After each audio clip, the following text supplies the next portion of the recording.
두 번째 사건도 운전자 없는 자동차가 혼자 움직여 사고가 난 사건입니다. 빙판길 위를 쭈루루루 미끄러져 내려오는 25톤 대형 트럭에 들이받쳤다는 제보자. 이 사고 자체도 굉장히 큰일 날 뻔했는데 진짜 황당한 일은 그 다음부터 벌어졌다고 합니다. 먼저 사고 상황 영상 보고 오시겠습니다. 예, 이게 이제 지난 2월 2일이었습니다. 눈이 내리고 바닥이 꽁꽁 얼어붙은 상황인데 지금 제보자가 나와서 1톤 트럭, 자신의 1톤 트럭을 빼려고 하고 있어요. 뭐 이렇게 저렇게 빙판길이라 미끄러워서 조심조심 차를 빼려고 하는데 뭐 쉽지 않아 보입니다. 옆에 다른 차도 있고. 그래서 천천히 차를 빼다가 이게 잘 안 돼서 차를 다시 안으로 넣고 있는데 뒤에 보십니까? 엄청나게 거대한 트럭이 그대로 밀고 내려옵니다. 뒤에 심지어 적재물까지 가득 싣고 있어요. 근데 자세히 보면 운전석에 사람이 없습니다. 그냥 차가 혼자 빙판길에 쭈루루 미끄러져서 내려온 거예요. 자, 이 뒤늦게 양손에 염화칼슘을 잔뜩 들고 내려오는 이 사람이 바로 조금 아까 미끄러져 내려온 25톤 대형 트럭의 운전자였습니다. 아찔하죠? 네. 자, 이 당시 상황 제보자에게 저희가 직접 이야기를 들어봤습니다.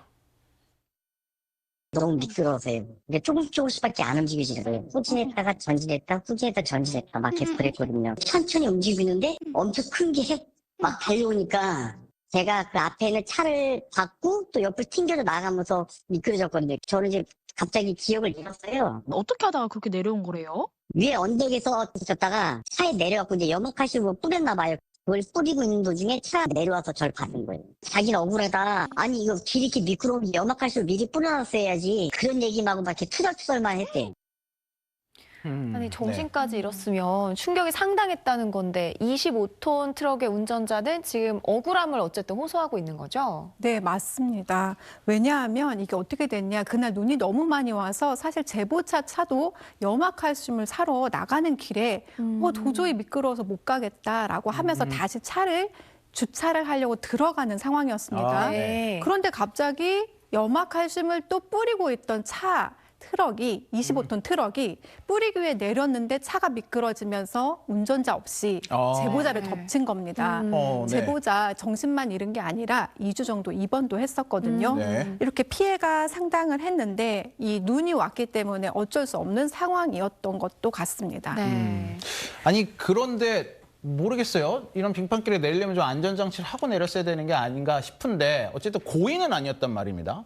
이런 경우는 저 25톤 대형 트럭의 운전자 정말 아무 법적 책임이 없는 겁니까?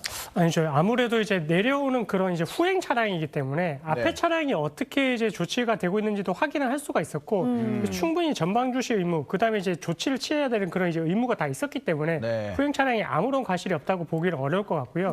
어떻게 보면 전적으로 이제 후행 차량의 책임이 있다라고 볼 여지도 있어가지고 이런 부분들에 있어서는 좀 잘 대응을 할 필요가 있는 것 같습니다. 하다못해 지지목이라 좀 해놨어야 되는 게 아닌가 이런 그렇습니다. 생각이 드네요. 자, 문제는 사고 이후였습니다. 제보자는 너무 황당하다면서 저희 뉴스헌터스 팀으로 제보를 해왔는데 도대체 이 사고 난 후에 무슨 일이 벌어진 걸까요? 사고 직후에 이 추돌 피해를 입은 제보자 그리고 이 25톤 트럭의 운전자 측의 보험사가 나눈 통화 내용을 들어보시죠. 신호에 의해서 정지한 게 아니라 어떤 지금 노면 위에서 차량이 뭐 헛바퀴가 돌 때 이렇게 먼저 된 상태로 서 있었다고 하면 거기에 대한 과실은 있으실 수 있어요. 그냥 가만히 있는 상태에서 그 사람이 와서 봤는데 저도 과실이 있다고요? 보통 선사고 과실이라고 많이 얘기합니다. 그런 경우도 처음 듣네요. 아니 미끄러지는 차에 받친 건데 제보자에게도 과실이 있는 상황인 거네요?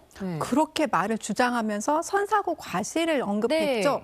전혀 선사고 과실은 이럴 때 쓰는 말이 아닙니다. 그 뭔가요, 그게? 네, 선사고 과실이라는 말은 원래 앞에 있었던 차가 어떠한 도로를 막고 있다든지 위험 요소를 만들어 놨기 때문에 뒤에 있는 차가 그 위험 요소를 피하지 못해서 이런 사고가 났다라는 표현입니다. 사고를 유발했다 뭐 이런 거군요. 네, 맞습니다. 그런데 이 사고 그런 사고가 아니라 천천히 움직이면서 주차로 들어가고 있었습니다. 그렇기 때문에 선사고 과실을 적용할 것을 논할 사안은 아닙니다.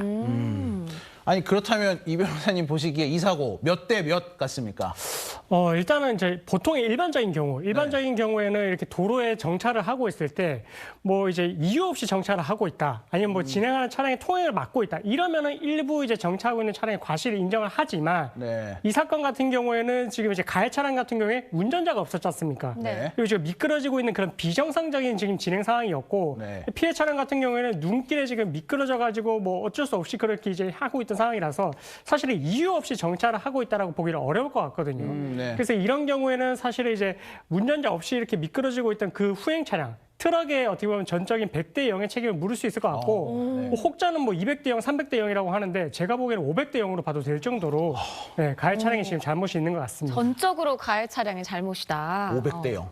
네. 처음 들어보는 수준이에요. 네.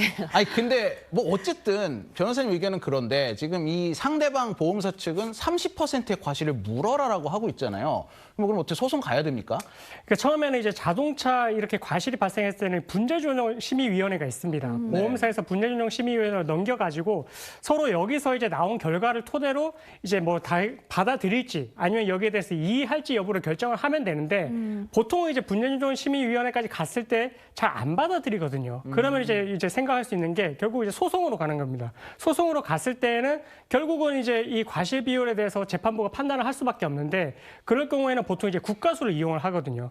국가수에서 이렇게 이제 차량을 뭐 마디모 검사라고 해가지고 사고가 발생을 했을 때를 가정을 해서 누구에게 더 과실이 있는지 뭐 이 부분을 따지게 되고 이 사건 같은 경우에도 소송으로 가게 된다면 그러면 뭐 이런 마디모 검사를 통해서 아마 후행 차량의 책임이 더 있다, 거의 전적으로 있다, 뭐 이렇게 이제 판단이 나오지 않을까 저는 그렇게 조심스럽게 생각하고 있습니다. 네, 자 마른 하늘에 날벼락 맞은 제보자에게 과실까지 짊어지라고 하니까 억울할 만도 합니다. 결국 소송전을 피할 수 없을 것 같은데 합리적 결과 나오길 기대합니다. 오늘 저희가 준비한 사건 여기까지입니다. 두 분 말씀 감사합니다. 네, 감사합니다. 뉴스헌터스에서는 제보를 기다립니다. 화면 하단에 이메일 또는 문자 메시지로 사연을 보내주시면 됩니다.